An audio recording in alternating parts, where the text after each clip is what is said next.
വളരെ രഹസ്യമായിട്ട് ഈ പണിയുന്നവർ പോലും അറിയാതെ അവരുടെ ഇടയിൽ നുഴഞ്ഞു കയറി അവരെ അങ്ങ് കൊല്ലണം. അപ്പൊ ചോദ്യം, ഈ ദൈവത്തിന്റെ തോട്ടത്തിനുള്ളിൽ കാട്ടുജന്തുവായ പാമ്പ് എങ്ങനെ കയറി വന്നു?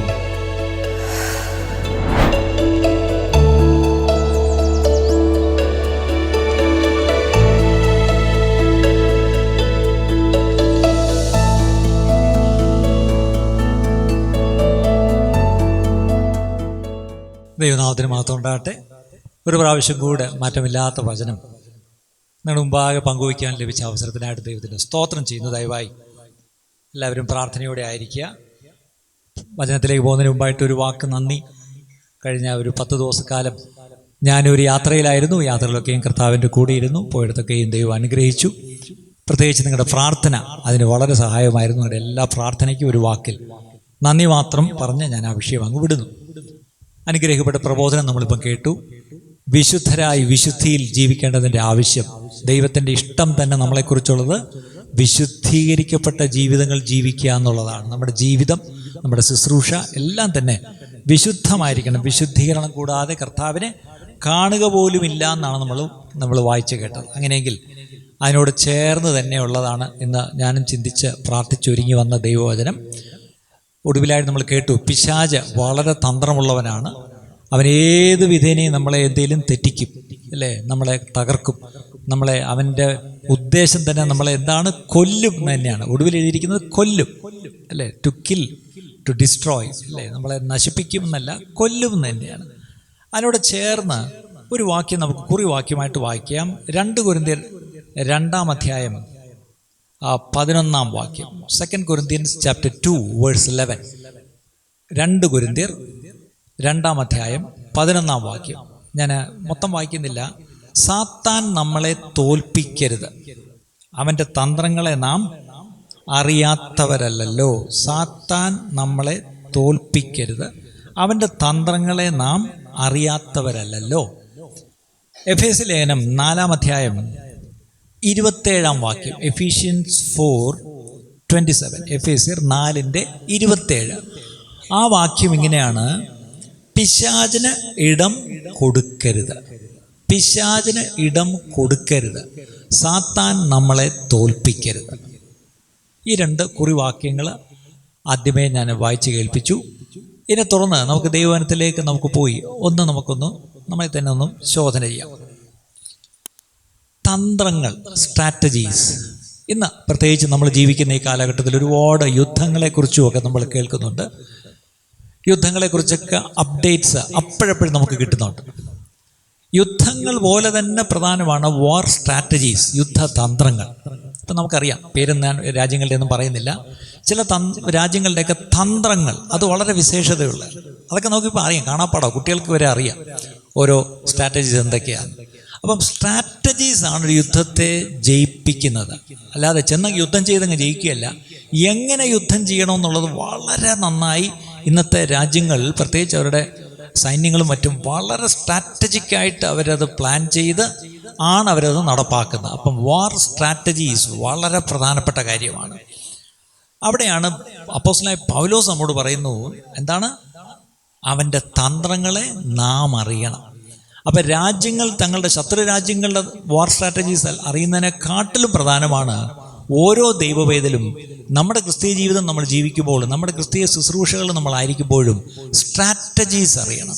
അത് ആരുടെ സ്ട്രാറ്റജീസ്? പിശാചിൻ്റെ തന്ത്രങ്ങൾ നമ്മൾ അറിയണം, അല്ലേ?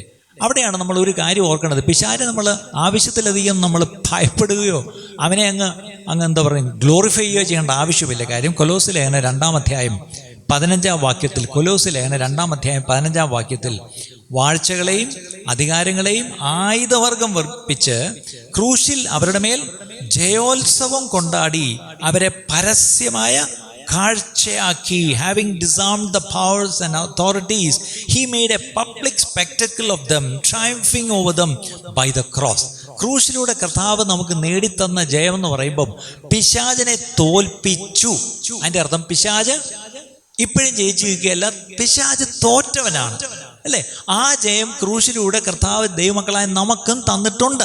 അങ്ങനെയെങ്കിൽ നമ്മുടെ ക്രിസ്തീയ ജീവിതം പരാജയത്തിൽ നിന്ന് ജയത്തിലേക്കുള്ളൊരു യാത്രയല്ല, ജയത്തിൽ നിന്ന് ജയത്തിലേക്കുള്ളൊരു യാത്രയാണ്. എത്ര പേരാണ് ഹല്ലേലൂയ പറയും? ഇതൊരു സഭയാണ്, കൈപൊക്കി ഹല്ലേലൂയൊക്കെ പറയാം, കുഴപ്പമൊന്നുമില്ല കേട്ടോ.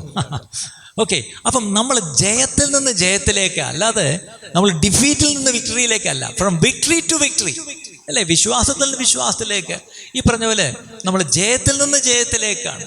അങ്ങനെയെങ്കിൽ ജയത്തിൽ നിന്ന് ജയത്തിലേക്ക് പോകുമ്പം പിശാച് അവിടെ ഉണ്ടെന്നുള്ള യാഥാർത്ഥ്യമുണ്ട്, പിശാചിന് തന്ത്രങ്ങളുണ്ടെന്നുള്ള യാഥാർത്ഥ്യമുണ്ട്. പക്ഷെ ദൈവമക്കളായ നമ്മൾ വളരെ ജ്ഞാനത്തോടെ ആ തന്ത്രങ്ങൾ അറിയാത്തവരായിരിക്കരുത്. പഴയ നിയമത്തിൽ ഇസ്രായേൽ ജനത്തിന് ഈ പറഞ്ഞ പോലെ പലപ്പോഴായിട്ട് പ്രവാസത്തിലേക്ക് പോകേണ്ടി വന്നിട്ടുണ്ട്. യഹൂദന്മാരുടെ കാര്യം, അവർ പ്രവാസത്തിലേക്ക്, ക്യാപ്റ്റിവിറ്റിയിലേക്ക് പോയി അല്ലേ. അവർ പ്രത്യേകിച്ച് അവരെ കൊണ്ടുപോയത് ബാബിലോണിയരാണ് ഒന്ന് പിടിച്ചുകൊണ്ട് പോയത്. അപ്പം അവരെ കൊണ്ടുപോയവർ പല ഘട്ടങ്ങളിലായിട്ട് അവർ മടങ്ങി വന്നിട്ടുണ്ട്. എസ്ര എന്ന് പറഞ്ഞൊരു ശാസ്ത്രീയ ദൈവം ഉപയോഗിച്ച് അദ്ദേഹം വന്ന് ദേവാലയത്തെ പുതുക്കി പണിഞ്ഞു എന്ന് നമ്മൾ കാണുന്നു. He rebuild the temple. വേറൊരാള് ഈ പറഞ്ഞ പോലെ സെറുബാബേലാണ് ആദ്യം വന്നത്. അദ്ദേഹമാണ് ആലയത്തെ പുതുക്കി പണിഞ്ഞത്. ഇടിഞ്ഞു പോയ ആലയത്തെ ഈ പറഞ്ഞ പോലെ സെറുബാബേൽ വന്ന് അതിനെ പുതുക്കി പണിഞ്ഞു. അതുകൊണ്ടാണ് നമ്മൾക്കറിയാമല്ലോ, ഈ ആലയത്തിൻ്റെ കല്ലിട്ടു, പിന്നെ അതിൻ്റെ ആണിക്കല്ല് കയറ്റി, അപ്പോൾ കൃപ എന്ന അർത്ഥം എന്നൊക്കെ നമ്മൾ പറയുന്നത് അതാണ്. അപ്പം ആലയത്തെ പുതുക്കി പണിഞ്ഞു. എസ്രാ ശാസ്ത്രി വന്നിട്ട് ആലയത്തിൽ സ്പിരിച്വാലിറ്റി മടക്കിക്കൊണ്ടുവന്നു, ദൈവവചനത്തെ മടക്കിക്കൊണ്ടുവന്നു. അവിടെ എഴുതിയിരിക്കുന്നൊരു ഭാഗമുണ്ട്, എഴുന്നേറ്റൊരു പീഠത്തിന്മേൽ ഇതുപോലെ നിന്നിട്ട് വേദവചനം വായിച്ചു കേട്ടപ്പോൾ ജനങ്ങൾ മുഴുവൻ കമണ്ട് വീണ്, അയ്യോ ഇതാണല്ലോ ദൈവവചനം, ഇത് ഞങ്ങൾ അനുസരിക്കും എന്ന് പറഞ്ഞ് എന്ത് ചെയ്തു? ദൈവവചനത്തെ മടക്കി സഭയിലേക്ക് കൊണ്ടുവന്നു, അല്ലെങ്കിൽ ആലയത്തിലേക്ക് കൊണ്ടുവന്നു. മൂന്നാമതൊരു പ്രശ്നം ഉണ്ടായിരുന്നു. അവിടെ യെരുശലേമിൻ്റെ മതിലുകൾ മുഴുവൻ ഇടിഞ്ഞു കിടന്നു. അതിനെ പുതുക്കി പണിയാൻ വേണ്ടി ദൈവം ഉപയോഗിച്ച ഒരു മനുഷ്യനാണ്, അതിൻ്റെ പേര് നെഹമ്യാവ്. അപ്പൊ 3 പേര്, 1 സെറുബാബേൽ, 2 എസ്ര, 3 നെഹമ്യ. ഒരാൾ ആലയത്തെ പുതുക്കി പണിഞ്ഞു, മറ്റേ ആള് വചനത്തെ മടക്കി കൊണ്ടുവന്നു, മൂന്നാമത്തെ ആള് യെരുശലേമിൻ്റെ മതിലുകളെ പണിഞ്ഞു. അപ്പം ഇവിടെയാണ് നമ്മൾ ഒരു നിമിഷം നമുക്ക് ആ മതിലുകൾ ഇടിഞ്ഞു പോയ കാര്യം പറയുമ്പം ഇന്ന് നമ്മുടെ ജീവിതത്തെ നമുക്കൊന്ന് ശോധന ചെയ്യാം. നമ്മുടെ ജീവിതത്തിൻ്റെ മതിലുകൾ എവിടെയൊക്കെ ഇടിഞ്ഞു കിടക്കുന്നു? ഇന്ന് ദൈവസഭയുടെ കാര്യങ്ങൾ നോക്കിയാലും ദൈവിക ശുശ്രൂഷകളെ നോക്കിയാലും എല്ലായിടത്തും മൊത്തത്തിൽ ഈ പറഞ്ഞ പോലെ ഒരു മതിൽ ഇടിഞ്ഞു കിടക്കുന്ന അവസ്ഥയാണ്. നമുക്ക് നെഹമ്യാവിൻ്റെ ചരിത്രം നല്ലവണ്ണം അറിയാം. അതിൻ്റെ ചരിത്രം ഞാൻ കൂടുതലൊന്നും പറയേണ്ട, നിങ്ങൾക്ക് അറിയാം. നെഹമ്യാവ് ഒരു സർക്കാർ ഉദ്യോഗസ്ഥനാണ്, ഗൾഫിലാണ് ജോലി. പണ്ടത്തെ പേര് പറയും പേർഷ്യയിലെന്ന്, ബൈബിളിൽ പേർഷ്യ തന്നെ എഴുതിയിരിക്കുന്നത്. പേർഷ്യയിലെ കൊട്ടാരത്തിൽ രാജാവിൻ്റെ കപ്പ് ബെയറർ, പാനപാത്രവാഹകനാണ്. രാജാവിന് എന്തെങ്കിലും കുടിക്കാൻ കൊടുത്താൽ ഇദ്ദേഹം ആദ്യം രുചിച്ച് നോക്കിയിട്ട് കൊടുക്കത്തുള്ളൂ. അത്രയ്ക്ക് he had access to the king. അതാണ് ഏറ്റവും വലിയ വിഷയം. അദ്ദേഹത്തിന് എപ്പോഴും രാജധാനിയിൽ രാജാവിൻ്റെ അടുത്ത് ചെല്ലാനുള്ള ഒരു സ്വാതന്ത്ര്യമുള്ള ഒരാളായിരുന്നു. അത്രയ്ക്ക് ഒരു വലിയ ഉന്നത പദവിയായിരുന്നു ഈ പറഞ്ഞ അദ്ദേഹത്തിന്. അങ്ങനെ നല്ല ജോലി, നല്ല ശമ്പളം, നല്ല സൗകര്യങ്ങൾ, ക്വാർട്ടേഴ്സ് എല്ലാം ഉണ്ട്. പക്ഷെ അങ്ങനെ ഇരിക്കുമ്പോഴാണ് നാട്ടിൽ നിന്ന് ഈ പറഞ്ഞ പോലെ ഇവിടെ വന്ന ചിലരോട് അദ്ദേഹം കണ്ടുകൂട്ടിയിട്ട് ചോദിച്ചു, നാട്ടിലൊക്കെ എന്തുണ്ട് വിശേഷം? ഈ ഗൾഫിലൊക്കെ ആയിരിക്കുമ്പോൾ അറിയാമല്ലോ, ഈ പറഞ്ഞ നാട്ടിൽ നിന്നൊക്കെ വരുമ്പം മഴയൊക്കെ ഉണ്ടോ, ഇപ്പോഴും മുഖ്യമന്ത്രി അദ്ദേഹം തന്നെയാണോ എന്നൊക്കെ ചോദിക്കുന്ന പോലെ നാട്ടിൽ എന്തുണ്ട് വിശേഷം എന്ന് ചോദിച്ചു. അപ്പോൾ അദ്ദേഹം പറഞ്ഞു, പെട്ടെന്നൊരു നാട്ടിലെ വിശേഷം പറഞ്ഞു. എന്താ പറഞ്ഞതെന്നറിയാമോ? അവിടെ ചോദിക്കുന്നത്, അയ്യോ, നെഹമ്യാവിൻ്റെ 1-ാം അധ്യായത്തിൻ്റെ 3-ാം വാക്യം, അതിനവർ എന്നോട് പ്രവാസത്തിൽ നിന്ന് തെറ്റിയൊഴിഞ്ഞുമായി ശേഷിപ്പ് അവിടെ ആ സംസ്ഥാനത്ത് മഹാകഷ്ടത്തിലും അപമാനത്തിലും ഇരിക്കുന്നു. യെരുശലേമിൻ്റെ മതിൽ ഇടിഞ്ഞും അതിൻ്റെ വാതിലുകൾ തീ വെച്ച് ചുട്ടും കിടക്കുന്നു എന്ന് പറഞ്ഞു. അതിൻ്റെ അർത്ഥം, നാട്ടിലെ വിശേഷം അത്ര നല്ലതല്ല. അവിടുത്തെ മതിലുകളെല്ലാം ഇടിഞ്ഞു പൊളിഞ്ഞു കിടക്കുക, വാതിലുകളൊക്കെ തീ കൊണ്ട് വെന്ത് ചുട്ട് കിടക്കുക. വലിയ അപമാനത്തിലും കഷ്ടത്തിലുമാണ് ജനം. ഇന്ന് പ്രിയപ്പെട്ടവരെ, നമ്മളും ഒന്ന് കണ്ണുറന്ന് നോക്കുമ്പം ദൈവജനത്തിൻ്റെ അവസ്ഥയും ചുറ്റുമുള്ള ജാതികൾ നമ്മളെ നോക്കുമ്പോൾ, ചുറ്റുമുള്ള നമ്മുടെ അയൽക്കാർ നമ്മളെ നോക്കുമ്പോൾ സത്യം പറഞ്ഞാൽ നമുക്ക് അപമാനം തോന്നുന്നു. വേറൊരു വാക്കി പറഞ്ഞാൽ ദൈവനാമത്തിന് തന്നെ അപമാനം വരുത്തുന്ന തരത്തിലാണ് നമ്മുടെയൊക്കെ പലപ്പോഴും അവസ്ഥ, അല്ലേ? നമ്മുടെയൊക്കെ ചുറ്റുപാടുള്ള പത്രം എടുത്ത് വായിച്ചു നോക്കിയാൽ ആരെയും കുറ്റം പറയുകയല്ല. ജനത്തെ നോക്കി നിന്ന് കുർബാന നടത്തണോ തിരിഞ്ഞിരിക്കണോ അതിനെ ചൊല്ലി 2 പേര് ഭയങ്കര വഴക്ക്. വേറെ 2 കൂട്ടരാണെങ്കിൽ സുപ്രീം കോടതിയിൽ നിന്നൊരു വിധി മേടിച്ചുകൊണ്ട് വന്ന് ഇപ്പം ഒഴിപ്പിച്ച് ഞങ്ങൾക്ക് കിട്ടണമെന്ന് പറഞ്ഞുകൊണ്ട് വേറെ 2 കൂട്ടർ. അത് കഴിഞ്ഞ് നമ്മുടെ പട്ടണത്തിൽ തന്നെയുള്ള ഒരു CSI സഭയിൽ നമുക്കറിയാം, റിസീവർ ഭരണമാണ് ഈ പറഞ്ഞ പോലെ. ഇനി വേറെ ഈ രക്ഷിക്കപ്പെട്ട വേർപെട്ട ദൈവക്കളുടെ കാര്യം പറയുകയും വേണ്ട, അവിടെയും ആവശ്യത്തിന് വഴക്കും കേസും ബഹളങ്ങളൊക്കെ ഉണ്ട് താനും. അപ്പം ഇങ്ങനെ അപമാനത്തിലും കഷ്ടത്തിലും ഇരിക്കുന്ന സമയം ഇവിടെ ഈ ഇടിവുകളും ഈ പറഞ്ഞ തകർച്ചകളും ഒക്കെ ഒന്ന് റിപ്പയർ ചെയ്ത് ആ മതിൽ പഴയ പോലെ ഒന്ന് കെട്ടിപ്പൊക്കി. ഇപ്പം തന്നെ ഒരു തരത്തിലും ഇനി പിശാചിനെ ഞങ്ങൾ അകത്തോട്ട് കയറ്റത്തില്ല. ഞങ്ങൾ മതിൽ കെട്ടി ഈ പറഞ്ഞ പോലെ ഞങ്ങൾ സൂക്ഷിക്കും, അല്ലേ? വേദോസ്തത്തിൽ നമുക്കറിയാം, ഒരു തോട്ടം നട്ടുണ്ടാക്കി അതിനാദ്യം ഒരു മതിൽ കെട്ടി. അതായത് ഒരു ദുഷ്ടമൃഗവും അകത്ത് വരാതെ വണ്ണം അവനെന്ത് ചെയ്തു? മതിൽ കെട്ടിയെന്നുണ്ട്. ഇന്ന് പലപ്പോഴായിട്ട് ഈ പറഞ്ഞ പോലെ മതിലുകൾ ഇടിഞ്ഞു പോയി, അല്ലെങ്കിൽ ചുവരുകൾ വീണുപോയി എന്നുള്ളത് സത്യമാണ്. അത് കാരണമുള്ള കഷ്ടവും അപമാനവും ഇന്ന് ധാരാളമാണ്. അവിടെയാണ് ഇന്ന് ദൈവം നമ്മളെ വിളിച്ചിരിക്കുന്നത്. വന്ന് നമ്മൾ എന്ത് ചെയ്യണം? ആ മതിലുകൾ നമ്മൾ അതിൻ്റെ പണി ചെയ്യണം. അതിൻ്റെ കുറവുകൾ നികത്തിയേ പറ്റൂ. എവിടെയൊക്കെ ഇടിവുണ്ടായിട്ടുണ്ടോ, എവിടെയൊക്കെ തകർച്ച ഉണ്ടായിട്ടുണ്ടോ, അവിടെയൊക്കെ ഒരു റീബിൽഡിങ്, ഒരു പണി അവിടെ നമ്മൾ നടത്തിയേ പറ്റൂ. അതിനെപ്പറ്റിയാണ് ദൈവത്തിൻ്റെ ആത്മാവ് ഇന്ന് രാവിലെ കാലം ദൈവസഭയോട് സംസാരിക്കുന്ന, പ്രിയപ്പെട്ടവരെ. അപ്പം അവിടെ നെഹമ്യാവ് ഇത് കേട്ട ഉടനെ അദ്ദേഹത്തിൻ്റെ ആദ്യത്തെ ആ റിയാക്ഷൻ നോക്കിയേ. ഇത് കേട്ട ഉടനെ, ഈ വർത്തമാനം കേട്ടപ്പോൾ ഞാനിരുന്ന് കരഞ്ഞു. ഇന്ന് ദൈവസഭയുടെ അവസ്ഥ കേട്ടിട്ടും കണ്ടിട്ടും ഇരുന്ന് കരയുന്ന ആരെങ്കിലും ഇന്ന് സഭകളിലുണ്ടോ, പ്രിയപ്പെട്ടവരെ? എത്ര പേർക്ക് നമുക്കൊന്ന് പറയാൻ കഴിയുമോ? ഇത് ആരുടെ കാര്യമായി പറയുന്നത്? ഞങ്ങളുടെയൊന്നും കാര്യം അങ്ങനെയൊന്നുമില്ല. ഞങ്ങളൊക്കെ നല്ല, ഈ നേരത്തെ കേട്ടോളൂ, ഞങ്ങൾ നല്ല വിശുദ്ധിയിൽ നല്ല മുന്നിൽ നിൽക്കുന്നവരാണ്. ഞങ്ങൾക്കൊരു ഇടിവും ഇല്ല, ഒരു തകർച്ചയില്ലോ ഒന്നും ഇല്ല. നമ്മുടെ എല്ലാ അവസ്ഥകളും, നമ്മുടെ എല്ലാ സഭകളും, ഇന്ന് ദൈവസഭയെന്ന് പറയുന്ന ആഗോള സഭ ഏത് രാജ്യത്ത് നോക്കിയാലും ഇടിവുകളും തകർച്ചകളും അപമാനങ്ങളും കഷ്ടവുമേ ഉള്ളൂ, പ്രിയപ്പെട്ടവരെ. പക്ഷേ ഈ സഭയുടെ അവസ്ഥ കണ്ടിട്ട് ഈ സഭയെ ചേർക്കുവാനാണോ നാഥൻ വരുന്നതെന്നും കൂടെ ഒന്ന് ചിന്തിക്കണം. സഭയെ ചേർക്കുവാൻ വരുന്ന നാഥൻ എങ്ങനെയുള്ള സഭയെ ചേർക്കാൻ വരുന്നത്? എ ഗ്ലോറിയസ് ചർച്ച് എന്നാണ്, അല്ലേ? കറ, വാട്ട, മാട്ടം, മാലിന്യം, അല്ലേ? ഒന്നുമില്ലാത്ത ഒരു മണവാട്ടി ചേർക്കാനാണ് നമ്മുടെ മണവാളൻ വരുന്നത്.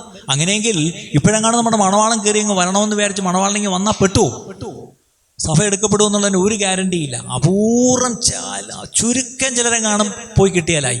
പക്ഷെ കർത്താവ് തൻ്റെ വരവ് നീട്ടി വയ്ക്കുന്നതിൻ്റെ ഒറ്റ കാരണം ചിലരും കൂടെ ഒരുങ്ങപ്പെടട്ടെ, ചിലരും കൂടെ ഈ പറഞ്ഞ പോലെ മണവാളനായി ഒന്ന് തങ്ങളെ തന്നെ ഒരുക്കട്ടെ എന്നുള്ള കർത്താവിൻ്റെ വലിയ സ്നേഹമാണ് ഒരുപക്ഷെ തൻ്റെ വരവ് നീണ്ടിരിക്കുന്നതെന്നുള്ള കാര്യം നമ്മൾ മറക്കരുത്. അല്ലാതെ കർത്താവിന് വരാൻ അറിയാഞ്ഞിട്ടല്ല.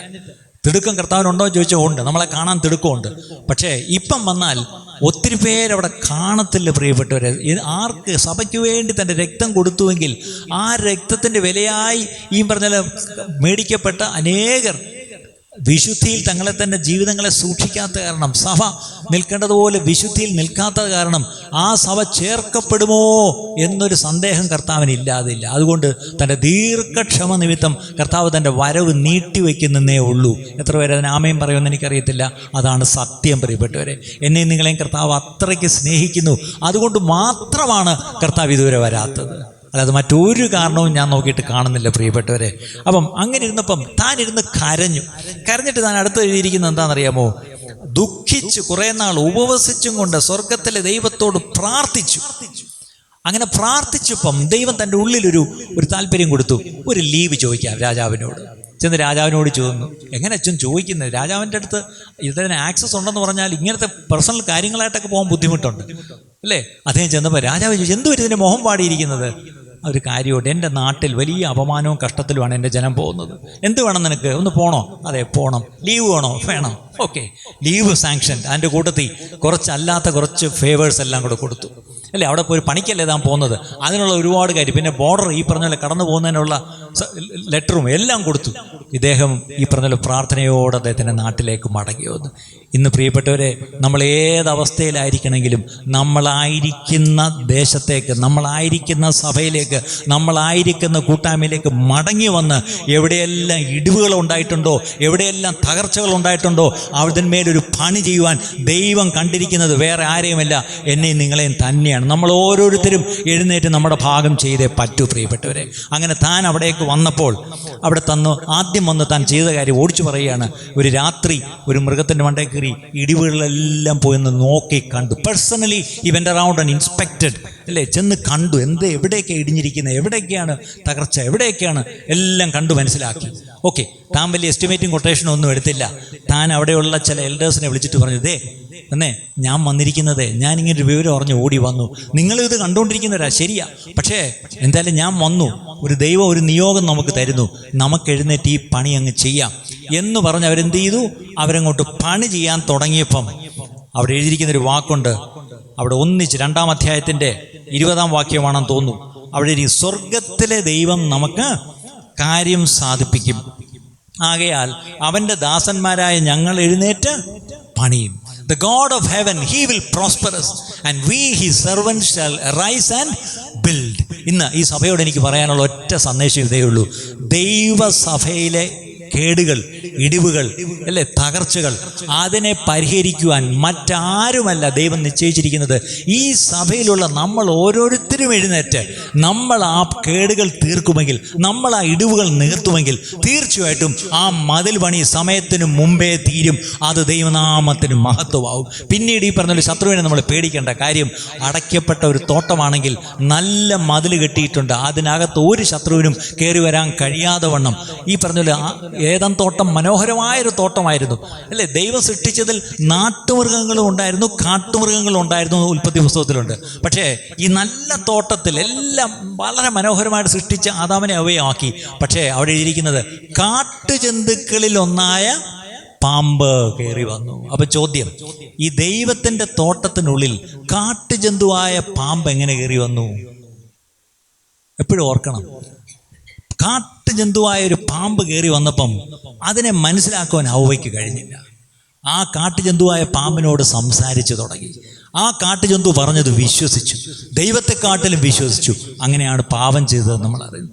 ഇതുപോലെ ദൈവസഭ കെട്ടിയടയ്ക്കപ്പെട്ട ഒരു തോട്ടമാണെങ്കിൽ ആ തോട്ടത്തിനുള്ളിൽ ഈ പറഞ്ഞ കാട്ടുജന്തുക്കൾ, അതായത് പിശാചുക്കൾ, ഒരു തരത്തിലും അകത്ത് കയറി വരാതിരിക്കാൻ വണ്ണം ഈ മതിലുകളെല്ലാം ഇടിവ് കൂടാതെ ഒരു വിടവുമില്ലാതെ സൂക്ഷിക്കേണ്ട ഉത്തരവാദിത്വം ദൈവസഭയുടെയാണ്. എത്ര പേരത് വിശ്വസിക്കുന്നു പ്രിയപ്പെട്ടവരെ?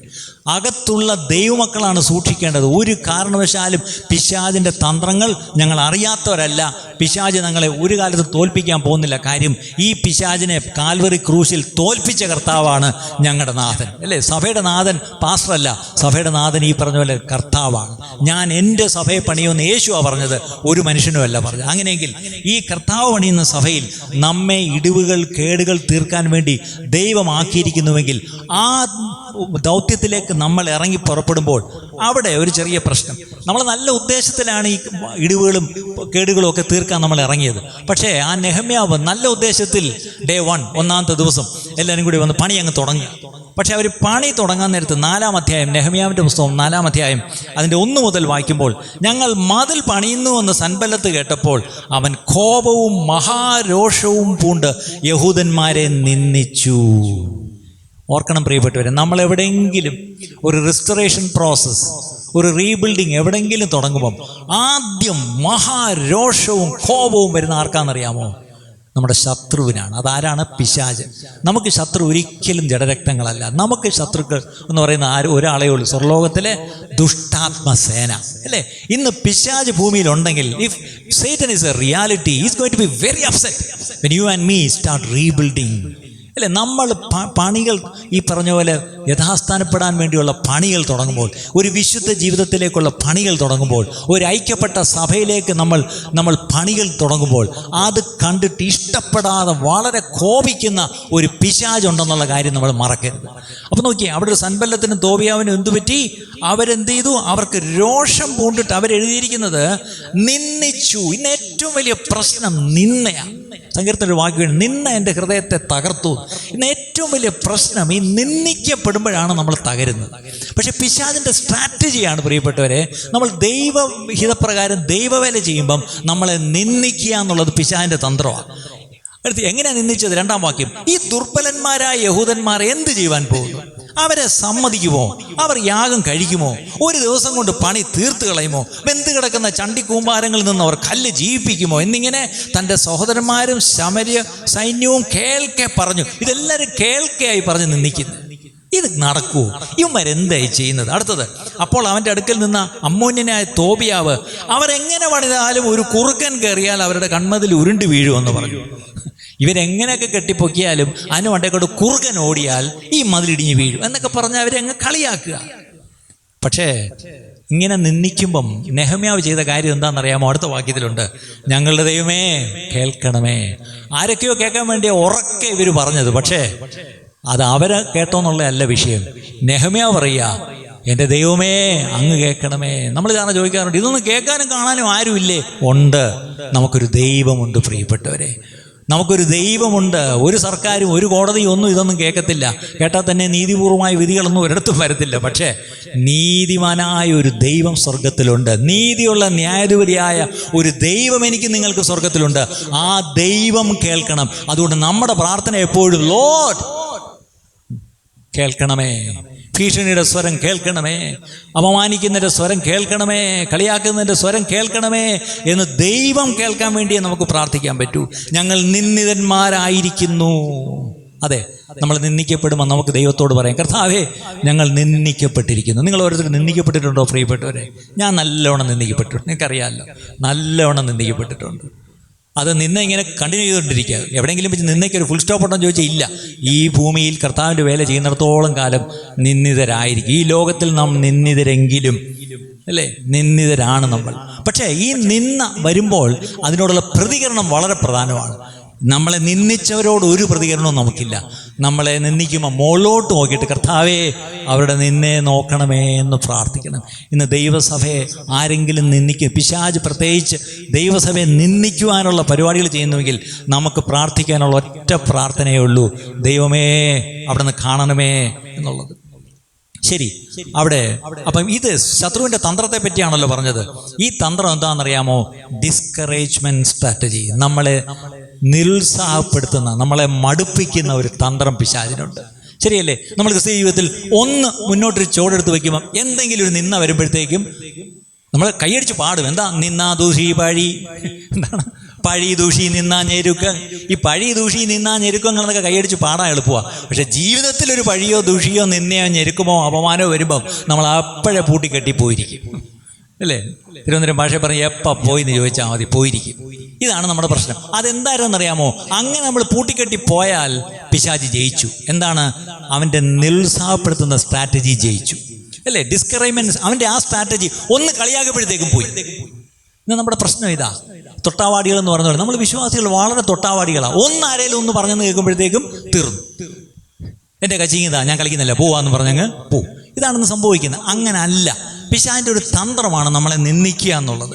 ശരി, അടുത്തത് നെഹമ്യാ 6-ാം അധ്യായത്തിൻ്റെ 7-ാം വാക്യം. അപ്പോൾ അവർ നിന്ന വലിയ കാര്യമായിട്ട് എടുത്തില്ല. അവർ ദൈവത്തെ അങ്ങ് ഏൽപ്പിച്ചിട്ട് അവർ പണി തുടർന്നപ്പോൾ 7-ാം വാക്യം, യെരുശലേമിൻ്റെ മതിലുകൾ അറ്റകുറ്റം തീർന്നു വരുന്നുവെന്നും ഇടിവുകൾ അടഞ്ഞു തുടങ്ങിയെന്നും സൻബല്ലത്തും തോബിയാവും അരാബിയരും അമ്മോന്യരും ആണ്. ഇപ്പം ആൾ കൂടി കേട്ടപ്പോൾ അവർക്ക് മഹാകോപം ജ്വലിച്ചു. ആദ്യം 2 പേരെ ഉള്ളായിരുന്നു, അല്ലേ? അവർക്ക് മഹാകോപവും രോഷവും ഉണ്ടായി. ഇപ്പം അവരുടെ കൂടെ ഒരു 3 കൂട്ടരും കൂടെ കൂടി. എന്നിട്ട് ഇവർക്കിപ്പം ദേഷ്യം വരാൻ കാര്യം, മതിലുകൾ അറ്റകുറ്റം തീർത്ത് വരുന്നു, ഒരുമാതിരി രക്ഷപ്പെട്ടു വരുന്നു, കാര്യങ്ങളൊക്കെ ഇപ്പോൾ ഇച്ചിരി നന്നായി, അല്ലേ? ഈ പറഞ്ഞ ആളൊക്കെ വരുന്നു, ലൈറ്റൊക്കെ ഉണ്ട്, ഇപ്പം മൊത്തത്തിലൊരു ഒരു വെളിച്ചമൊക്കെ ഉണ്ട്, ഒരു അനക്കമൊക്കെ വെച്ച് തുടങ്ങി എന്ന് പറയുമ്പോൾ പിശാച് വളരെ കോപിക്കുന്നവനാണെന്നുള്ള കാര്യമാണ് ഞാൻ ദൈവസഭയോട് വിളിച്ച് പറയുന്നത്. ഞാൻ വീണ്ടും പറയുന്നു, നമുക്ക് പോരാട്ടം ജഡരക്തങ്ങളോടില്ല, അത് ദൈവസന്നിധിയിലാണ് നമ്മൾ പറയുന്നത്. പക്ഷേ ഒരു കാര്യം, പിശാചിന് വളരെ കോപമുണ്ട്. അറ്റകുറ്റം തീർന്നു വരുന്നു എന്ന് കാണുന്തോറും പിശാചിന് വളരെ രോഷം വരുന്നു. അടുത്തത് ഇടിവുകൾ അടഞ്ഞു തുടങ്ങി എന്ന് കേൾക്കുമ്പം മഹാകോപം ജനിച്ചു. 8-ാം വാക്യം, യെരുശലേമിൻ്റെ നേരെ ചെന്ന് യുദ്ധം ചെയ്യേണ്ടതിനും അവിടെ കലക്കം വരുത്തേണ്ടതിനും അവരൊക്കെയും ഒന്നിച്ചു കൂടി കൂട്ടുകെട്ടുണ്ടാക്കി. പിശാചിൻ്റെ തന്ത്രമാണ്. പിശാച് എപ്പോഴും ഒന്നാന്ന് ഓർക്കണം. അവർക്ക് തമ്മിൽ ഡിവിഷൻ ഇല്ല, എപ്പോഴും ഓർക്കണം, അല്ലേ? ഡിവിഷൻ എപ്പോഴും നമുക്കേ ഉള്ളൂ. പിശാചിൻ്റെ കൂട്ടത്തിൽ ഒരു ഡിവിഷനും ഇല്ല. ഇന്ന് വരെ പിശാചിൻ്റെ ഇടയ്ക്ക് ഡിവിഷൻ ഏതെങ്കിലും കണ്ടുണ്ടോ? ഇല്ല. ഈ പറഞ്ഞ എന്താ ലൂസിഫറിൻ്റെ ഗ്രൂപ്പ്, പിന്നെ ആരാ, ദൂതന്മാരുടെ ആണെങ്കിൽ പേരൊക്കെ ഉണ്ട്, പക്ഷേ ഇവരുടെ പേരുകളൊന്നും ഒത്തിരി പറഞ്ഞിട്ടില്ല. പക്ഷേ ഇവർക്ക് ഒരു ഗ്രൂപ്പിസും ഇല്ല. കാര്യം അവരാ കാര്യത്തിൽ ഒന്നാണ്. ദൈവ മക്കളെ എതിർക്കുന്നതിൽ അവർ ഒറ്റക്കെട്ട, ദൈവസഭയെ തകർക്കാൻ അവർ ഒറ്റക്കെട്ട. അങ്ങനെയെങ്കിൽ അവർ നോക്കിയേ, ഒന്നിച്ച് കൂട്ടുകെട്ടുണ്ടാക്കുക. എന്താണ് കൂട്ടുകെട്ട്? നേരെ ചെന്ന് എന്ത് ചെയ്യണം? രഹസ്യമായിട്ട് ചെന്ന് അവരെ അങ്ങ് തകർത്തണം, ഈ പണി നിർത്തണം. അവിടെ എഴുതിയിരിക്കുന്നു 11-ാം വാക്യം, ഞങ്ങളുടെ ശത്രുക്കളോ നാം അവരെ ഇടയിൽ ചെന്ന് അവരെ കൊന്ന് പണി മുടക്കുന്നത് വരെ അവർ ഒന്നും അറിയുകയും കാണുകയും അരുതെന്ന് പറഞ്ഞു. എൻ്റെ അർത്ഥം it was A secret plotting strategy. വളരെ രഹസ്യമായിട്ട് ഈ പണിയുന്നവർ പോലും അറിയാതെ അവരുടെ ഇടയിൽ നുഴഞ്ഞു കയറി അവരെ അങ്ങ് കൊല്ലണം. നോക്കിയേ, എത്ര ഗൗരവമുള്ള കാര്യമാണ്. ആദ്യം ഒന്ന് നിന്ദിച്ചു വിട്ടു, അടുത്തത് അറ്റാക്ക് ചെയ്ത് അങ്ങ് കൊല്ലണം. അതും രഹസ്യത്തിൽ പോയി ചെയ്യണം. രഹസ്യത്തിൽ കൊല്ലാൻ കത്തിയെടുത്ത് കുത്തി കൊല്ലണ്ട, അല്ലാതെ കൊല്ലാനൊക്കെ നമ്മുടെ വാക്കുകൾ തന്നെ എത്ര ഒരാളെ കൊല്ലാൻ നാവ് ധാരാളം മതി. അങ്ങനെയെങ്കിൽ രഹസ്യത്തിൽ നമ്മൾ നാവ് കൊണ്ട് ഈ പറഞ്ഞ പോലെ നമ്മൾ കൊല്ലാൻ അന്യോന്യം ശ്രമിച്ചാൽ അത് പിശാചിൻ്റെ ഒരു സ്ട്രാറ്റജിയാണ്, അത് പിശാചിൻ്റെ ഒരു തന്ത്രമാണ്. ആ തന്ത്രം ഒരിക്കലും നമ്മളത് കയറി ഏറ്റുപിടിക്കരുത്. പകരം അത് പിശാച് അവൻ്റെ തന്ത്രം എടുത്തോട്ടെ, പക്ഷെ നമ്മളതിന് ശക്തമായിട്ട് നമ്മളവിടെ എഴുന്നേറ്റ് നിൽക്കുക വേണ്ടിയത്. പക്ഷേ അതിൻ്റെ 15-ാം വാക്യം വായിച്ചേ, ഈ ഓരോ തന്ത്രമായിട്ട് പിശാച് അല്ലെങ്കിൽ ശത്രു വരുമ്പം നെഹമ്യാവ് അത് എങ്ങനെ പ്രതികരിക്കുന്നു എന്നുള്ളത് വളരെ പ്രധാനമാണ്. 15-ാം വാക്യം, ഞങ്ങൾക്ക് അറിവ് കിട്ടിപ്പോയെന്നും ദൈവം അവരുടെ ആലോചനയെ നിഷ്ഫലമാക്കിയെന്നും ഞങ്ങളുടെ ശത്രുക്കൾ കേട്ട ശേഷം ഞങ്ങൾ എല്ലാവരും മതിലിങ്കൽ താന്താങ്ങൻ്റെ വേലയ്ക്ക് മടങ്ങിച്ചെല്ലുവാനിടയായി. അവിടെ നോക്കിയേ, പിശാച് നമുക്കെതിരെ തന്ത്രമായിട്ട് വരുമ്പം എഫേസ് ലേഖനം 6-ാം അധ്യായം 10 മുതൽ 18 വരെയുള്ള വാക്യം സമയക്കുറോട് വായിക്കുന്നില്ല. എഫേസ് ലേഖനം 6-ാം അധ്യായം 10 മുതൽ 18 വരെ വീട്ടിൽ പോയി വായിക്കണം. പിശാചിൻ്റെ തന്ത്രങ്ങളെ നമ്മൾ എങ്ങനെയാണ് എതിർക്കേണ്ടത്, നമുക്ക് തന്നിരിക്കുന്ന ദൈവത്തിൻ്റെ സർവായുധ വർഗമെന്ത് എന്ന് വ്യക്തമായി അപ്പോസ്തലനായ പൗലോസ് എഴുതിയിട്ടുണ്ട്.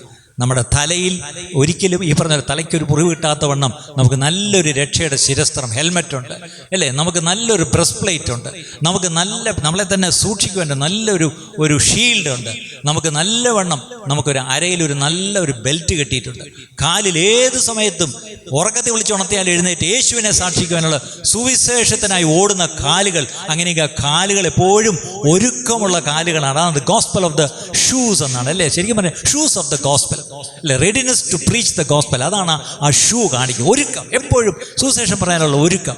ഇനി കയ്യിലൊരു വാളുന്ന ഒരു കൈ കൊണ്ട് ഈ ഷീൽഡ് പിടിക്കണം അല്ലേ, ഈ കവചം പിടിക്കണം, പക്ഷേ അടുത്തത് കയ്യിലൊരു വാളുണ്ട്. ഇതെല്ലാം എന്നെ രക്ഷിക്കാനും സൂക്ഷിക്കാനും ഉള്ള ഓരോന്നാണെങ്കിൽ ഈ കയ്യിലിരിക്കുന്ന മാത്രമേ ഉള്ളൂ ഒരു ഒഫെൻസീവ് വെപ്പൺ, മറ്റെല്ലാം ഡിഫെൻസീവാണ്. അങ്ങോട്ട് കയറി ഒന്ന് കൊടുക്കണമെങ്കിൽ ഒറ്റ കാര്യമുള്ളൂ, എന്താണ്? കയ്യിലിരിക്കുന്ന ദൈവവചനം. പക്ഷേ ദൈവവചനം നമ്മുടെ അറിവിൽ നിന്ന് പറയുന്ന ദൈവവചനമായത് സ്പിരിറ്റ് അനോയിൻറ്റഡ് വേർഡ് എന്നാണ് എഴുതിയിരിക്കുന്നത്. ആത്മാവാകുന്ന വചനമാകുന്ന വാളെന്നാണ് മലയാളത്തിൽ. അത് ഇംഗ്ലീഷിലെ സിമ്പിൾ മീനിങ് ഇത്രയേ ഉള്ളൂ, spirit anointed word of God അല്ലേ. അഭിഷേകത്തോടെയുള്ള ദൈവവചനം എടുത്തു വേണം നമ്മൾ പിശാചിനോട് പോരാടാൻ, അല്ലാതെ മറ്റൊന്ന് വാക്കുകളും നമ്മൾ അതിനകത്ത് ഉപയോഗിക്കരുത്. അഭിഷേകത്തോടെ ദൈവവചനത്തിൽ ചിലത് പറയുകയാണെങ്കിൽ, ദൈവവചനം എടുത്ത് ചിലത് കൽപ്പിക്കുകയാണെങ്കിൽ, ദൈവവചനം വെച്ച് ചിലത് ശാസിക്കുകയാണെങ്കിൽ, ദൈവവചനം എടുത്ത് ചില കാര്യങ്ങൾ ചെയ്യുകയാണെങ്കിൽ അവിടെയാണ് പിശാച് തോക്കുന്നത്. ഇവിടെ നോക്കിയേ, അവര് ഈ പറഞ്ഞ അറിഞ്ഞുപോയി സ്ട്രാറ്റജി ഈ പറഞ്ഞാൽ ഇവർക്ക് പിടികിട്ടിയെന്ന് കണ്ടപ്പോഴത്തേക്കും എന്ത് ചെയ്തു? അവർ തൽക്കാലം ഒന്ന് അടങ്ങി. ശരി, അപ്പം എന്തൊക്കെ സ്ട്രാറ്റജീസ് ആയിരുന്നു? ആദ്യം ഒന്ന് ഈ പറഞ്ഞ പോലെ ഒന്ന് നിരുത്സാഹപ്പെടുത്തി, അടുത്തത് ഈ പറഞ്ഞ പോലെ ഒന്ന് കയറി ഒന്ന് അറ്റാക്ക് ചെയ്യാൻ തന്നെ വിചാരിച്ചു. പക്ഷേ അതും കഴിയുന്നില്ല എന്ന് കണ്ടപ്പം 6-ാം അധ്യായത്തിൻ്റെ 2-ാം വാക്യം, നെഹമ്യാവ് 6:2, അവിടെ ഇരിക്കുന്നത് സൻബല്ലത്തും ഗേശേമും എൻ്റെ അടുക്കൽ ആളയച്ചു. അടുത്തത് സെൻഡ് മെസ്സഞ്ചേഴ്സ്, ആളയക്കും അല്ലേ. എന്താണ് അതിനകത്തെ സന്ദേശം? അവർ വന്ന് പറഞ്ഞ സന്ദേശം, വരിക, നാം ഓരോ സമഭൂമിയിലെ ഒരു ഗ്രാമത്തിൽ യോഗം കൂടുക എന്നറിയിച്ചു. എന്തിനാണ് വിളിക്കുന്നത്? ഇപ്പം അനുരഞ്ജനത്തിന്, അല്ലെങ്കിൽ ഈ സ്ട്രാറ്റജിക്ക് പറയാണ് കോംപ്രമൈസിങ് സ്ട്രാറ്റജി. എന്താണ്? അയ്യോ, ആര് പറഞ്ഞു വഴക്കാന്നൊന്നുമില്ല, ബാ നമുക്കിരുന്ന് സംസാരിക്കാം. പക്ഷേ ഈ യോഗം കൂടുന്നതിൻ്റെ ഉദ്ദേശം, പിശാചി യോഗം കൂടാൻ വിളിക്കുമ്പം നമ്മൾ പോരുന്നത് തന്നെയാണ് ആ വാക്യത്തിൻ്റെ അർത്ഥം അല്ലേ. അപ്പം അതിനകത്ത് ഒരു കാര്യം കൂടെ കൂട്ടത്തിൽ എഴുതിയിട്ടുണ്ട്, എന്നോട് ദോഷം ചെയ്യുവാനായിരുന്നു അവർ നിരൂപിച്ചത്. നെഹമ്യാവിന് ആ ഡിസേൺമെൻ്റ് ഉണ്ടായി. ഇത് അനുരഞ്ജനം ഒന്നുമല്ല, ഇത് ഈ പറഞ്ഞ കോംപ്രമൈസ് ഒന്നുമല്ല. ഇതെന്താണെന്നറിയാമോ? ഇത് എനിക്ക് ദ്രോഹം ചെയ്യാനാ. അണ്ട് അവിടെ നോക്കിയേ, 3-ാം വാക്യം, ഞാൻ അവരുടെ അടുക്കലേക്ക് ദൂതന്മാരെ അയച്ചു, ഞാനൊരു വലിയ വേല ചെയ്തു, ഞാനിവിടെ വലിയൊരു റെസ്റ്റോറേഷൻ പ്രോസസ്സിലാണ് അല്ലേ, ഇവിടെ ഒരു വലിയൊരു റീബിൽഡിങ് പ്രോസസ്സിലാണ്. അതുകൊണ്ട് എനിക്ക് അങ്ങോട്ട് വരുവാൻ കഴിവില്ല, എനിക്കിപ്പോൾ അങ്ങോട്ട് വരാൻ പറ്റത്തില്ല. അടുത്തത്, ഞാൻ വേല വിട്ട് നിങ്ങളുടെ അടുക്കൽ വരുന്നതിനാൽ അതിന് മെനക്കേട് വരുത്തുന്നത് എന്തിന് എന്നും കൂടെ പറയിപ്പിച്ചു. ഞാനിപ്പോൾ ഇത് വിട്ടിട്ട് വന്നാൽ ഈ കർത്താവിൻ്റെ വേല മുടങ്ങും. കർത്താവിൻ്റെ വേലയാ പ്രധാനം. അതുകൊണ്ട് കർത്താവിൻ്റെ വേല ഞാൻ ചെയ്തുകൊണ്ടിരിക്കുക. ദയവ് ചെയ്ത് അതിനെ ഡിസ്ട്രാക്ട് ചെയ്യരുതേ, എനിക്കിപ്പം മീറ്റിങ്ങിന് വരാൻ വയ്യ.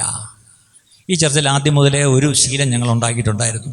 തുടങ്ങിയപ്പോൾ തൊട്ട് എന്താണെന്നറിയാം, ഈ ചർച്ചയിൽ കമ്മിറ്റികളില്ല. അറിയാമോ? നിങ്ങൾ കേട്ടിട്ടുണ്ടോ എവിടെയെങ്കിലും കമ്മിറ്റി ഉണ്ടോ? പണ്ടൊക്കെ ഈ സഭകളിലൊക്കെ ഈ അനുഗ്രഹിക്കപ്പെട്ട സഭായോഗം നടക്കും. അത് കഴിഞ്ഞിട്ട് എന്തുണ്ടാവും? ഒരു കമ്മിറ്റി ഉണ്ടാവും, അല്ലേ? ഈ കമ്മിറ്റിയിലാണ് വഴക്കും ബഹളമൊക്കെ. സഹായവും നല്ല സന്തോഷമാണ്, വിശുദ്ധ ചുംബനമൊക്കെ അന്യോന്യം കൊടുക്കും. പക്ഷെ അടുത്ത കമ്മിറ്റിയിൽ എന്താണ്? അടി. ഈ സഭയെ ദൈവം സഹായിച്ച് കമ്മിറ്റികളില്ലാത്തതിനായിട്ട് സ്തോത്രം. ആ പേര് ഉപയോഗിക്കുന്നില്ല എന്നേ ഉള്ളൂ, അല്ലേ? അപ്പോൾ ഇവിടെ ഈ മീറ്റിങ്ങിന് വിളിക്കുമ്പോൾ ഓർത്തോണം, അത് നല്ലതിനല്ല, ദോഷം ചെയ്യുവാൻ അത്രേ മീറ്റിങ്ങിന് വിളിക്കുന്നത്, അല്ലേ? ശരി, അവിടെയും അദ്ദേഹം പറഞ്ഞത് എനിക്ക് വരാൻ പറ്റത്തില്ല. കാര്യം എന്താ? ഞാനിവിടെ ദൈവത്തിൻ്റെ വേല ചെയ്യുക. ഇന്ന് ദൈവവേല ചെയ്യുന്നവർക്ക് മറ്റൊന്നിനും സമയമില്ല പ്രിയപ്പെട്ടവരെ. ഇന്ന് ഈ ദൈവവേല നമ്മൾ ചെയ്യാത്തതുകൊണ്ടാണ് നമുക്ക് എല്ലാ മീറ്റിങ്ങിനും സമയം. നമുക്ക് ഈ പറഞ്ഞ എല്ലാ കാര്യത്തിനും നമുക്ക് നേരമുണ്ട്. പക്ഷേ ദൈവവേലയ്ക്ക് മാത്രം, ഞാൻ കഴിഞ്ഞ പ്രാവശ്യം ഇവിടെ വന്നപ്പം പറഞ്ഞു, നമ്മളൊരു സഭയാണെങ്കിൽ ഞായറാഴ്ച ഇവിടെ നടക്കുന്ന കാര്യങ്ങൾക്ക് വേണ്ടി മാത്രമല്ല ഒരു സഭ വേണ്ടത്. ഒരു സഭ പുറത്തിറങ്ങി ഇപ്പോഴും സുവിശേഷം കേട്ടിട്ടില്ലാത്തവരോട് യേശുവിനെ പറ്റി പറയണം. അതിനും കൂടി ആ സഭയെ ദൈവം ഇവിടെ ആക്കിയിരിക്കുന്നത്. എത്ര വരാനും രാമയും പറയും. അതിനായി ഈ സഭയെ പട്ടണത്തിൽ എന്തിനാണ് ദൈവം നിർത്തിയത്? വേറെ ഒന്നിനുമല്ല. നമുക്ക് ഞായറാഴ്ച കൂടി വരാൻ നല്ലൊരു കെട്ടിടവും ഒരു ശവക്കോട്ടയും അതിനുവേണ്ടി മാത്രമല്ല. ഈ ദേശത്ത് ഇനിയും അനേകർ കർത്താവ് വരാൻ താമസിച്ചാൽ യേശുവിനെ അറിയാനുണ്ട്. അവരുടെ മുമ്പിൽ ഒരു സാക്ഷികളായിട്ട് നമ്മൾ പോയി ജീവിക്കണം. അതിനുവേണ്ടി ഒരുക്കപ്പെടുന്ന ഒരു സ്ഥാനമാണ് ഈ സഭ എന്ന് പറയുന്നത്. അപ്പം ഇവിടെ നിന്ന് കിട്ടുന്ന ഒരുക്കം, ഇവിടെ നിന്ന് കിട്ടുന്ന ദൂതുകൾ, ഇവിടെ നിന്ന് കിട്ടുന്ന വചനം, അതെല്ലാം കേട്ട് എൻ്റെ ജീവിതത്തെ ക്രമീകരിച്ച് ഞാൻ പുറത്തുപോയി 6 ദിവസം ഒരു സാക്ഷിയായി ജീവിക്കണം. അതിനുവേണ്ടിയാണ് ദൈവം നമ്മൾ. അതാണ് കർത്താവിൻ്റെ വേല ഞാൻ ചെയ്തുകൊണ്ടിരിക്കുന്നു. അതുകൊണ്ട് എനിക്കിപ്പോൾ അങ്ങോട്ട് വരാൻ പറ്റത്തില്ല എന്ന് പറഞ്ഞു, അല്ലേ? അടുത്തത് അത് കഴിഞ്ഞപ്പോൾ അതിലും നിൽക്കുന്നില്ല. 6-ാം അധ്യായത്തിൻ്റെ 6-ാം വാക്യം. 6-ാം അധ്യായത്തിൻ്റെ 6-ലേക്ക് ഒരു എഴുത്ത് വന്നിരിക്കുക. ഇപ്പം എന്താണ് ആ എഴുത്ത്? അതിലെഴുതിയിരിക്കുന്നത്, നീയും യഹൂദന്മാരും മത്സരിക്കുവാൻ ഭാവിക്കുന്നു. അടുത്ത് വിളിച്ചപ്പം വരുന്നില്ല, മീറ്റിങ്ങിന് വരുന്നില്ല. അപ്പോൾ അടുത്തെന്താ? എഴുത്തയക്കുക. അത്രയേ ഉള്ളൂ. നമുക്കറിയാമല്ലോ, മെസ്സഞ്ചർ വന്ന് ആ കാര്യം പറഞ്ഞില്ലെങ്കിൽ അടുത്ത എഴുത്തയക്കുക, അല്ലെങ്കിൽ എഴുത്ത് കിട്ടിയില്ലെങ്കിൽ മെസ്സഞ്ചറിനെ അയക്കുക. ഇതൊക്കെയാണ് ലോകത്തിൻ്റെ രീതി. അത് തന്നെയാണ് പിശാചും ചെയ്യുന്നത്. എന്താണ്? ഒരു എഴുത്ത് വന്ന് എന്താണ്? നീയും യഹൂദന്മാരും മത്സരിപ്പാൻ ഭാവിക്കുന്നു, അതുകൊണ്ടാവുന്നു നീ മതിൽ പണിയുന്നത്. കണ്ടോ? ഇയാൾ നല്ല പേർഷ്യൻ, നല്ല ഉദ്യോഗമുള്ള മനുഷ്യനാണ്. ഇയാൾക്ക് അവിടെ ഒരു കുഴപ്പമില്ല. അയാൾ നാട്ടിൽ നിന്ന് വന്ന സൗരന്മാരോട് വിശേഷം ചോദിച്ചപ്പം അവരിങ്ങനെ ഒരു ദുഃഖകരമായൊരു കാര്യം പറഞ്ഞപ്പം താനിരുന്ന് കരഞ്ഞ് പ്രാർത്ഥിച്ച് ദൈവം ഒരു ആലോചന പറഞ്ഞതിൻ്റെ അനുസരിച്ച് താൻ ആ ഇടിവുകളും കേടുകളും ഒന്ന് തീർക്കാൻ വേണ്ടി താൻ ഈ പറഞ്ഞ പോലെ രാജാവിൻ്റെ എഴുത്തും ഈ പറഞ്ഞ പോലെ ചില ഫേവറും ഒരു ഓർഡറും ഒക്കെ മേടിച്ച് പണവും ഒക്കെ കൊണ്ടായിരിക്കും വന്നത്. പക്ഷെ വന്നിട്ട് ഇതങ്ങോട്ട് പണിയാൻ തുടങ്ങി. അവിടെയുള്ള സഹോദരന്മാർ കൂട്ടുനിന്ന് എന്ത് ചെയ്തു? എഴുന്നേറ്റ് പണിയാൻ തീരുമാനിച്ചു. പക്ഷെ പണിയാൻ തുടങ്ങിയപ്പം എഴുത്തിൽ അക്യൂസേഷൻ എന്താണെന്നറിയാമോ? നീ എന്താണ്? നീ മത്സരിക്കുകയാണ്. അടുത്തത്, നീ പണിയുന്നത് എന്തിനാ? നീ അവർക്ക് രാജാവായിരിക്കാൻ വേണ്ടിയാ എന്നത്രേ വർത്തമാനം. ഞങ്ങൾ കേൾക്കുന്നത് നീ വന്നിരിക്കുന്ന ചുമ്മാ ഈ മതിൽ പണിയാനൊന്നുമല്ല, ഈ മതിലൊക്കെ പണിഞ്ഞിട്ട് അടുത്ത കോർപ്പറേഷൻ കൗൺസിൽ ഇലക്ഷൻ നിൽക്കാനാണ്. അതായത് നിനക്ക് എന്തോ ചില സ്ഥാനങ്ങളൊക്കെ കണ്ടിട്ടാണ് നീ ഇങ്ങോട്ട് വന്നിരിക്കുക. അല്ല, നീ ഇവിടെ ഞങ്ങളുടെ മതിലിടിഞ്ഞ് കിടക്കുന്ന കണ്ടുകൊണ്ട് പണിയാനൊന്നും വന്നതല്ല, നീ എന്തോ കണ്ടിട്ടാണ് വന്നിരിക്കുന്നത്. കേട്ടോ, പിശാചിൻ്റെ ഒരു തന്ത്രമാണിത്. നമ്മൾ ആത്മാർത്ഥമായിട്ട് ദൈവത്തിന് നാമത്തിന് അപമാനം ഉണ്ടാവുന്നല്ലോ, ഇടിവുകൾ ഉണ്ടായിരിക്കുന്നല്ലോ, കേടുകൾ ഉണ്ടായിരിക്കുന്നല്ലോ, ഇതൊക്കെ ഒന്ന് നികത്തണമല്ലോ, ഇതൊക്കെ ഒന്ന് ഇടിവുകളൊക്കെ ഒന്ന് പണിഞ്ഞ് ഈ പറഞ്ഞല്ലോ ദൈവനാമം മഹത്വപ്പെടണമല്ലോ എന്ന് ആരെങ്കിലും ചിന്തിച്ചാൽ പിശാച് ഒട്ടനെ വരുന്നൊരു അവിടെ ആ സ്ട്രാറ്റജിക്ക് ഒരു പേര് പറയാം, അക്യൂസേഷൻ സ്ട്രാറ്റജി. കുറ്റപ്പെടുത്തുക, കുറ്റം ആരോപിക്കുക. നീ ചുമ്മാ ഒന്നും കയറി വരത്തില്ല, എന്തോ കാര്യം കണ്ടിട്ടാ. എന്താണ്? നീ രാജാവാകാനാണ് വന്നിരിക്കുന്നത്. അടുത്തത് 7-ാം വാക്യം. യഹൂദയിൽ ഒരു രാജാവ് ഉണ്ടെന്ന് നിന്നെക്കുറിച്ച് യെരുശലേമിൽ പ്രസംഗിപ്പാൻ നീ പ്രവാചകന്മാരെ നിയമിച്ചിരിക്കുന്നു എന്നിങ്ങനെ ജാതികളുടെ ഇടയിൽ ഒരു കേൾവിയുണ്ട്. ഇയാളും അങ്ങനെ പറയുന്നു. രാജാവ് ഇപ്പോൾ ഈ കേൾവി കേൾക്കും. ആയാൽ വരിക, നാം തമ്മിൽ ആലോചന. അപ്പം വീണ്ടും ഒന്നുകൂടെ പ്രഷർ ഇടുക. അതെ, ഞങ്ങൾ ആൾ വിട്ടപ്പം വന്നില്ല, ഞങ്ങളുടെ മീറ്റിങ്ങിന് വന്നില്ല, ഞങ്ങളുടെ യോഗത്തിന് വന്നില്ല, അങ്ങനെ എനിക്ക് വരാതിരിക്കാൻ പറ്റും, നീ വന്നേ പറ്റൂ എന്ന് പറഞ്ഞൊരു നോട്ടീസാണ് നമ്മൾ അയച്ചിരിക്കുന്നത്. എന്താണ്? നീ വരണം. കാര്യം എന്താണ്? നമുക്ക് സംസാരിച്ചേ പറ്റൂ, നമുക്ക് ആലോചന ചെയ്യണം. ഞാനതിന് ആളയച്ച് എന്താ പറഞ്ഞത്? നീ പറയുന്നത് പോലുള്ള കാര്യം ഒന്നും നടക്കുന്നില്ല, അത് നീ സ്വമേധയാ സങ്കല്പിച്ചതാകുന്നു എന്ന് പറയിച്ചു. പിശാച് സ്വമേധയാ സങ്കല്പിച്ചു പലതും ഇങ്ങനെ പരത്തും പ്രിയപ്പെട്ടവരെ. അത് നമ്മൾ കേട്ട് നമ്മൾ ബേജാറാവേണ്ട ആവശ്യമില്ല. കാരണം അതിൻ്റെ സ്ട്രാറ്റജിയുടെ ഭാവം, അതെൻ്റെ സ്ട്രാറ്റജിയുടെ ഭാവമാണ്. അത് 9-ാം വാക്യത്തിൽ വ്യക്തമായിട്ട് അവിടെ എഴുതിയിരിക്കുന്നു. വേല നടക്കാതെ വണ്ണം അവരുടെ ധൈര്യം ക്ഷയിച്ചു പോകണമെന്ന് പറഞ്ഞ് അവർ ഒക്കെയും ഞങ്ങളെ ഭയപ്പെടുത്തുവാൻ നോക്കി. അപ്പം പ്രാർത്ഥന എന്താണെന്നറിയാമോ? ആകയാൽ ദൈവമേ എന്നെ ധൈര്യപ്പെടുത്തണമേ. ഇന്ന് പിശാചിൻ്റെ തന്ത്രങ്ങളെ നിങ്ങൾ അറിയാത്തവരല്ലല്ലോ. 2, പിശാചിന് നിങ്ങൾ ഇടം കൊടുക്കരുത്. തന്ത്രങ്ങൾ നെഹമ്യാവിൻ്റെ ഭാഗത്തു നിന്ന് ചില തന്ത്രങ്ങൾ നമ്മൾ കണ്ടു. നമ്മളെ ഈ പറഞ്ഞ പോലെ നിന്ദിക്കുന്ന തന്ത്രം, നമ്മളെ ഭയപ്പെടുന്ന തന്ത്രം, നമ്മളെ നിരാശപ്പെടുത്തി ഓടിക്കുന്ന തന്ത്രം, നമ്മളെ നേരിട്ട് വേണേലും ഞങ്ങൾ അറ്റാക്ക് ചെയ്ത് തോൽപ്പിക്കും, നിന്നെ ഞങ്ങൾ തകർത്ത് കളയും എന്ന് ദൈവമക്കളായ നമ്മൾ ഓരോരുത്തരോടും പിശാച് ഇങ്ങനെ ഓരോന്ന് പറഞ്ഞ് നമുക്ക് നേരെ വരുമ്പോൾ അവിടെയെല്ലാം നമുക്ക് ശക്തമായി എഴുന്നേറ്റ് നിൽക്കുവാൻ നമുക്ക് ദൈവത്തിൻ്റെ സർവായുധ വർഗമുണ്ട്. അത് വിശ്വസിക്കുന്ന എത്ര പേര്? How many believe that we have the armour of God? ആ സർവായുധ വർഗം എന്ന് പറഞ്ഞാൽ മനുഷ്യൻ്റെ അല്ല, അതൊരു ഡിനോമിനേഷൻ്റെ സഭയുടെ പാസ്റ്ററിൻ്റെ അല്ല. ഈ സർവായുധ വർഗം എന്ന് പറഞ്ഞത് ദൈവത്തിൻ്റെതാണ്. അങ്ങനെയെങ്കിൽ ദൈവത്തിൻ്റെ സർവായുധ വർഗം ധരിച്ചുകൊണ്ടാണ് ദൈവമക്കളെ ഞാനും നിങ്ങൾ എഴുന്നേറ്റ് നിൽക്കേണ്ടത്. ഈ സഭയോട്, ദൈവസഭയോട് ഞാൻ ഈ ദിവസങ്ങളിൽ പോകുന്ന എല്ലായിടത്തും വിളിച്ചു പറയുന്നത് ഇതേ സന്ദേശമാണ്. ഇത് ഈ സഭയോടൊന്നല്ല, ഈ സഭയോട് ഞാൻ എൻ്റെ മാതൃസഭയെ ഞാൻ പറയണ്ടേ. അപ്പം അതുകൊണ്ട് എല്ലാ സഭയോടും ഞാൻ പറയുക, ഈ കേരളത്തിലെ സഭകളോട് ഞാൻ പറയുക, ഇന്ത്യയിലെ സഭകളോട് പറയുക, കഴിഞ്ഞ ആഴ്ച ഗൾഫിലെ സഭകളോട് ഇത് തന്നെ പറഞ്ഞു. ശത്രുവിൻ്റെ തന്ത്രങ്ങളെ നമ്മൾ അറിയാതെ നിൽക്കരുത്, പിശാചിന് നമ്മൾ ഇടം കൊടുക്കരുത്. നമ്മൾ എഴുന്നേറ്റ് പണിയണം, ഇടിവുകളെ തീർക്കണം, കേടുകളെ പോക്കണം, ഒന്നിച്ചു വന്ന് ചെയ്തേ പറ്റൂ. പക്ഷെ അവർ ഈ 52 ദിവസം കൊണ്ട് ഞാൻ നിർത്തുകയാണ്. 52 ദിവസം കൊണ്ട് അവർ അതിശയമായി അവരാ പണി ചെയ്ത് തീർത്തു. 52 ദിവസമേ എടുത്തുള്ളൂ. പക്ഷെ അവർ ചെയ്ത് എങ്ങനെയാണെന്നറിയാമോ? അവരെല്ലാം കൂടെ ചേർന്ന് കമ്മിറ്റി കൂടിയില്ല, അവരെല്ലാവരും കൂടെ ചേർന്ന് ഫണ്ട് പിരിച്ചില്ല, അവരൊന്നും ചെയ്തില്ല. അവർ ചെയ്ത ഒറ്റ കാര്യം എന്താണെന്നറിയാമോ? അവനവൻ്റെ വീടിന് നേരെയുള്ള കേട് അവനവനങ്ങ് തീർത്തു. ഇവിടേക്ക് നിങ്ങൾ ഓരോരുത്തരും നമ്മളൊരു സഭയുടെ ഭാഗമാണെങ്കിൽ, ഇതിന് ചുറ്റുമുള്ള മതിൽ ഇടിഞ്ഞു കിടക്കുന്നുവെങ്കിൽ നമ്മൾ താമസിക്കുന്ന വീടിന് നേരെ മുന്നിലുള്ള അറ്റകുറ്റം നമ്മളങ്ങ് തീർത്താൽ മതി. ഒരു കാരണവശാലും അടുത്തവൻ്റെ, അന്യൻ്റെ, അയൽക്കാരൻ്റെ അറ്റകുറ്റം തീർക്കാൻ പോകരുത്. നാം നമ്മെ തന്നെ വിധിച്ചാൽ മതി. അന്യനെ വിധിക്കാൻ നമ്മളെ ഏൽപ്പിച്ചിട്ടില്ല. അങ്ങനെയെങ്കിൽ നമ്മൾ ഓരോരുത്തരും നമ്മൾ കേൾക്കുന്ന ഈ ദിവസങ്ങളിൽ ഇവിടെ കേൾക്കുന്ന ദൈവവചനം പോലെ, കർത്താവെ എൻ്റെ ജീവിതത്തിലുള്ള കേടെന്താണ്, എൻ്റെ ജീവിതത്തിൽ കർത്താവെ വിശുദ്ധിക്ക് നിരക്കാത്തതായി എന്തൊക്കെ എൻ്റെ ജീവിതത്തിലുണ്ട്, അതിന് കർത്താവെ ഞാൻ ക്രമീകരണം വരുത്താമെന്ന് പറഞ്ഞ് നമ്മൾ നമ്മുടെ ഓരോരുത്തരുടെയും ജീവിതത്തിൻ്റെ കേട് നമ്മളങ്ങ് തീർത്താൽ, നമ്മൾ ഓരോരുത്തരുടെയും ക്രമീകരണം നമ്മളങ്ങ് വരുത്തിയാൽ, നമ്മുടെ കുടുംബത്തിൻ്റെ ക്രമീകരണം ഓരോ കുടുംബങ്ങൾ നമ്മളങ്ങ് വരുത്തിയാൽ, സഭയുടെ കേട് ആ മതിൽ മുഴുവൻ 52 ദിവസം കൊണ്ട് തീർന്ന് അവരെന്ത് ചെയ്തു? അവരാ പണി തീർത്തു. പണി തീർത്ത് നെഹമ്യാവ് സന്തോഷത്തോടെ മടങ്ങിപ്പോയി. അങ്ങനെയെങ്കിൽ ഇന്ന് രാവിലെ കാലം ഞാൻ പറയട്ടെ പ്രിയപ്പെട്ടവരെ, ദൈവസഭയോട് ദൈവത്തിൻ്റെ ആലോചന ഇത്രയേ ഉള്ളൂ.